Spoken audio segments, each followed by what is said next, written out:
Hello दोस्तों, मैं आज आपके लिए ऐसी डरावनी और सच्ची कहानी लेके आया हूँ जिसमें एक भूत जो रास्ते में चल रहे लोगों के साथ उनके घर चला जाता है और उनको मौत के घाट उतारने की साजिश करता है। ये कहानी सुनने से पहले मेरे चैनल को सब्सक्राइब करो और वीडियो पसंद है तो वीडियो को लाइक करना। ये कहानी मेरे दोस्त विपुल ने मेरे को कुछ दिन पहले बताई थी, जो कि विपुल के पापा के साथ घटी थी। विपुल के पापा बहुत छोटे थे, तब वो स्कूल जाते थे। उनके साथ उनके दो भाई और एक बहन भी रहती थी। उनका परिवार का बैकग्राउंड ऐसा था कि उनके पापा और उनके दादा सब एक मंदिर के बड़े पुजारी रह चुके थे। तो उनके दादा ने तय किया कि हमारे बाद ये पीढ़ी कौन चलाएगा।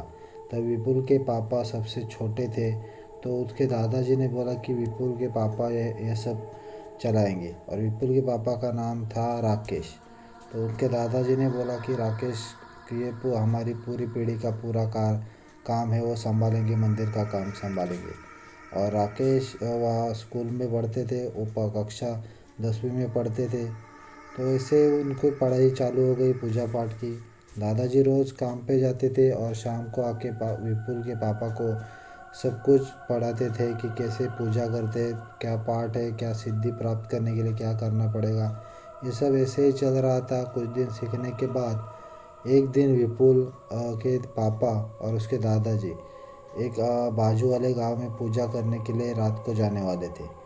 तो विपुल के पापा स्कूल से आने के बाद उनके दादाजी ने उनसे बोला कि चलो आज हमें एक गांव के दूसरे गांव के यहाँ मंदिर में पूजा करने जाने।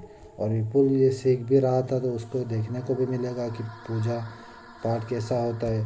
तो विपुल के पापा भी उसके साथ दादाजी के साथ जाने के लिए तैयार हो गए। और जैसे ही दादाजी और विपुल के पापा वहाँ पर पहुँच गए तो उनका उस गांव में बहुत बड़ा सम्मान और सत्कार हुआ।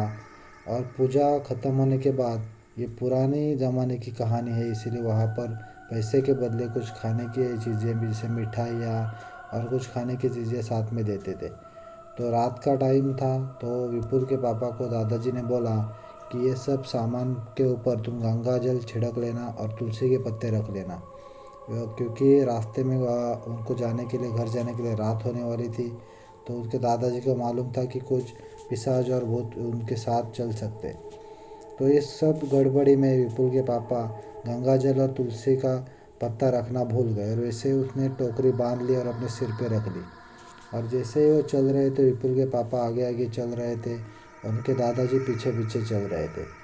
ये जैसे थोड़े जंगल की तरफ जा रहे थे, उनके गांव के बीच में 2-3 किलोमीटर का जंगल था। वो जंगल के रास्ते जैसे जाने लगे, तभी विपुल के पापा ने विपुल को बताया कि हमारे पीछे कोई चल रहा है, ऐसे हमें लग रहा था। और दादाजी को भी ये समझ में आ गया कि वहाँ पर कोई हमारे पीछे पीछे आ रहा है, और उन्होंने कुछ कहा नहीं क्योंकि विपुल के पापा छोटे थे तो डर जाएंगे। तो थोड़ा आगे चलने के बाद विपुल के पापा भी देख रहे थे कि कोई चल रहा है, काला साया उनके साथ चल रहा है। दादाजी को भी मालूम पड़ गया कि विपुल के पापा को सब पता चल रहा है। थोड़ी देर आगे जाने के बाद वहाँ पर दो पुल लग गए, जहाँ पर एक छोटा पुल था जहाँ पर लोग चल के जाते थे और बड़े पुल से गाड़ियाँ आती थी। तो विपुल के दादाजी ने बोला कि हम बड़े पुल से चलेंगे।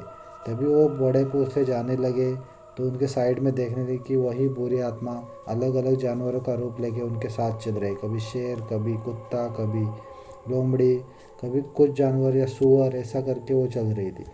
वो भी, उनके दादाजी भी थोड़े डरने लगे क्योंकि विपुल के पापा बहुत छोटे थे। तो वैसे वो अपना मंत्र और गायत्री मंत्र, हनुमान चालीसा पढ़ते पढ़ते अपने घर के पास पहुंच गए। घर के बाहर पहुंचने के बाद विपुल के दादाजी ने वहीं पर रुक गए।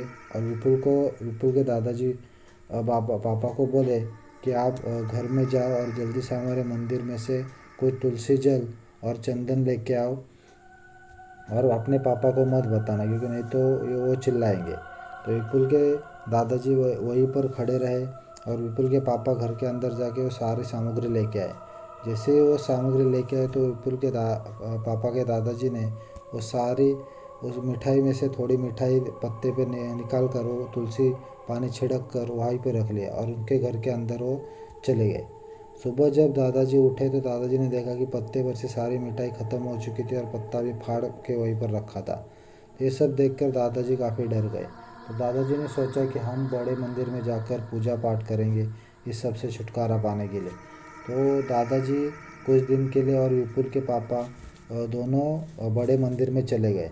बड़े मंदिर में जाने के बाद वहाँ पर उन्होंने कुछ दिन तक पूजा पाठ सिद्धियाँ प्राप्त की और 10 दिन बाद वो जैसे ही घर वापस आ गए तो उनके होश उड़ गए। घर वालों ने कहा कि जैसे आप यहाँ से चले गए, यहाँ पर 10 दिन तक कोई ना कोई दरवाजे पे आके दरवाज़ा खटखटा रहा था और बोल रहा था खाना दे दो, खाना दे दो। ऐसे बहुत डरावनी आवाज़ें निकल रहा था, कोई छत पे दौड़ रहा है, ये सब हो रहा था। तो ये सुनकर विपुल के दादाजी भी थोड़े पर डर गए और उसके बाद उन्होंने फिर वापस कुछ दिन तक वहाँ पर पूजा पाठ सब करने लगे और करने के बाद उनके घर के सामने वाले चीज़ें थोड़ी कम हो गई। अगर वीडियो पसंद आया हो तो चैनल को सब्सक्राइब करो और वीडियो को लाइक करना और अपने दोस्तों के साथ ज़रूर शेयर करना। धन्यवाद।